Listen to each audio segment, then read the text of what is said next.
We're going to talk now about recruiting block captains. So you've seen this before, and once again, we're talking about organizing everywhere to take our country back. And my hope is that the block captains will provide some support for me in doing that in House District 28. So we're going to talk about what does a block captain do, at least as far as I'm concerned. It's not going to be the same thing as Richard Daley would have had it be, but it's what I'm going to do. Want to identify potential block captains by using Vote Builder. I'm going to create some turfs to make it manageable for those people. And then I'm going to select block captains and invite them. Next slide, please. So this was the process. I'll give you just a sec to look it over this.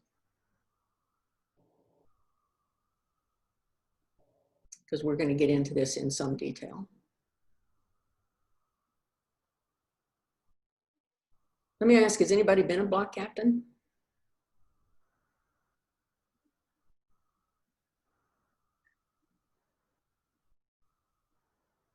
Let's look at the next slide. We'll see if anybody answers, Ellen. No response yet. All right. So block captains will share the responsibilities of the precinct chairs. These are people who may already have existing relationships with their close neighbors. They can concentrate their efforts on a smaller group of people, smaller even than the precinct. They may also have networks that extend beyond the precinct. And I like to think of them as the bench for future party officials and activists.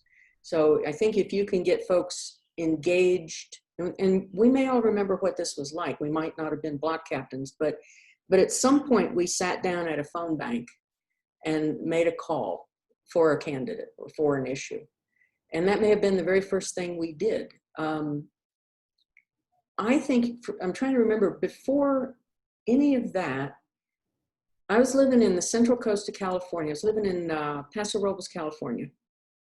And there was a guy named Kevin something, Doyle, let's say, who was running for city council. And I knew him through some other activity that I was involved in.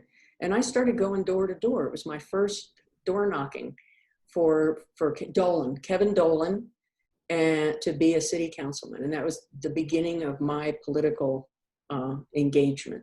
So maybe block captains, it's a stepping stone, let's say that. All right, next slide, please. All right, now, y'all have said that you're familiar with Vote Builder, so this is going to be a pretty familiar screen to you. You're going to recognize this. So you'll see over there on the left, home district, I put in the county and I put in my precinct. You don't see it, but you slide, if you were to slide further down on this, this screen in Vote Builder, you would see party. And so in this instance, I picked Democrat, only Democrat. So remember that when I was doing the next door, I had two separate lists. I had the Dems and then I had the third party folks. So here you're picking your precinct and Democrat. And then you come to voting history, which is also further down on the same screen. And I selected 8 elections, 4 general, 4 primary, and the little box that's buried under the red arrow says at least. So up there it says, include anyone who did at least 4 of the following. So out of those 8 elections, generals and primaries, I wanted people who had voted at least 4 times because I wanted to build I wanted a high frequency voter, basically. Somebody who was pretty engaged in voting and in voting as a Democrat. Next slide, please.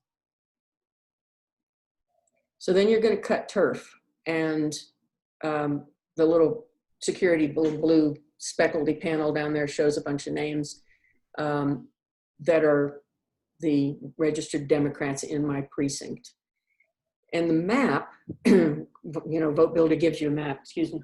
I wanted to make these real manageable for the people that I was going to pick to be block captains.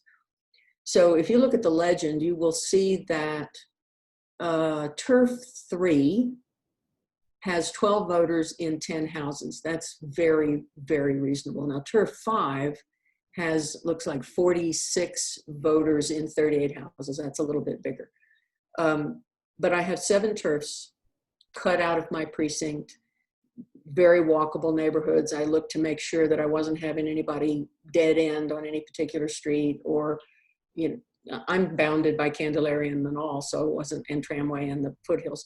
So I wasn't going to have anybody cross a busy street, but that would be something that you would want to consider when you're creating these turfs for these block captains.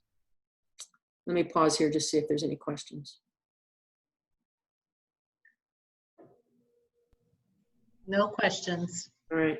Let me just say that just because my criteria were, you know, 4 out of 8 and Democrats, there may be other criteria that you would want to add into your block captain selection. That seemed kind of minimal and sufficient for me to do that, to make those criteria choices. Next slide, please. Thank you. So over there on the left, you can see I've built a list. It's called Active Dems Turf 01. And I built that list, and then over on the right-hand side, that's the list with the little security down. There are 21 people in Turf 1, 21 high-frequency registered Democrats. Next slide, please. So now you got to ask them to be a block captain. And so once I had the list of all of those people who were by the very basic criteria, my very basic criteria, eligible, I wanted to pick people that were like me, because I wanted to make an ask that said, you and I have something important in common. And I wanted there to be more than one thing. I wanted it to be more than just we're Democrats and we vote. So the people that I picked, my first round of choices, are women ages 55 to 70. That's the bracket that I'm looking at. And I sent this letter. And the letter says, you're a high frequency voter, so am I. I took civics in high school, maybe you did too. I say, I can remember the Great Society, Johnson's Great Society, and you and I hoped that change was coming under Obama's leadership. And then I list a few dreadful things that we lived through, like Watergate, Iran-Contra, trickle-down economics, non-existent weapons of mass destruction, and the Great Recession. And now we're in the midst of COVID-19 and the heartbreaking and infuriating crisis that is the Trump administration. And then I say that for most of my life, I've done a little something for Democratic candidates in all the general elections. And I say, I'm looking for women in our precinct who want to help keep New Mexico blue and send a Democrat to the White House. And then here's the ask, will you consider being a Democratic Party block captain? And then I tell them what that might engage, what might be involved in that. Delivering yard signs, hosting a postcard writing party, telling folks about our candidates, delivering campaign literature. Maybe we get to walk, maybe we don't, but together we can figure out how to do this. And then I give this woman, there were 7 women I wrote to, I give the woman what her block would be, what she would be captain of, and I give it to her by streets, sort of a bounded street. So Casa del Norte from Candelaria to Lillian Place was just an example. And then I tell her how to get in touch with me.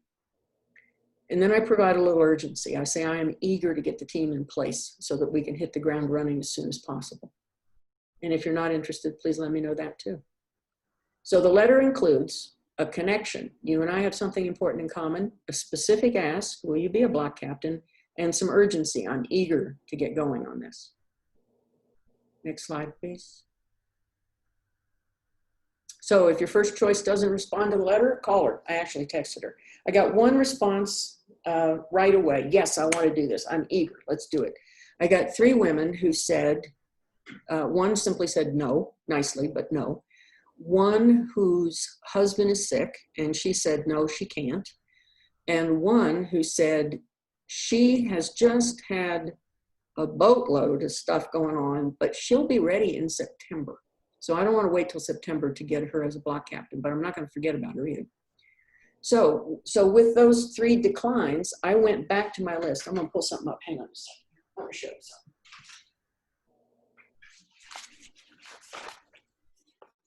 So This is turf 6. This is turf 6. And these are the vote builder pages of the voters in turf 6. There's my little map with my dots. And I went through for each of the turfs and I circled the people that I wanted to ask. And then the one I most wanted to ask, I put a little star by her name. And that's the person, that's the woman who got my first request, that letter. Won't you please do this? And then for the ones that I hadn't heard from, so 1 yes and 3 no's, so whatever that left me out of 7, 3. So I texted them and I said, I haven't heard from you. Are you interested? One of them was a landline, so I had to, actually, she was one of my next door neighbors, or one of my neighbors in next door, and so I messaged her through next door. Now this just happened a couple of days ago and I haven't heard back yet. I don't expect to immediately. But, well, here's what it is. I want you to visualize a vote builder walk list. You've all seen those. Now, you know that they have on them the name, the address, the gender, the party affiliation, and the age. So what I was showing you was the vote builder list from turf 6, how I had gone through, I had found the women. So what I was showing you was a vote builder walk list with names circled. That's all I was showing you. It was a nice little visual aid, but without the camera, it's pointless. So anyway, so the point of this slide is, and Winston Churchill said it really well. I would have preferred to have found a quote from Eleanor Roosevelt, but Winston Churchill makes the point. So I'm not giving up until I get 7 block captains. And if I can't get exactly what I want, a woman between the ages of 55 and 70, I will find somebody. There is no turf that has fewer than 12 eligible people in it, 12 candidates in it. And I believe that I can find a block captain for every one of those 7 turfs that I cut. That would give me 7 block captains to support my efforts as precinct chair. Let's look at the next slide. Resources. I think this is a repeat of what we had at the next door, on the next door presentation. And again, my contact information. I think next we just say comments and questions. Next slide. Yep, questions and comments. So Ellen, are there any additional questions? And thank you for letting me know you couldn't see anything. None so far. Okay. People, a couple minutes. I just want to say this has been a fantastic, fantastic presentation. It's really been useful. I've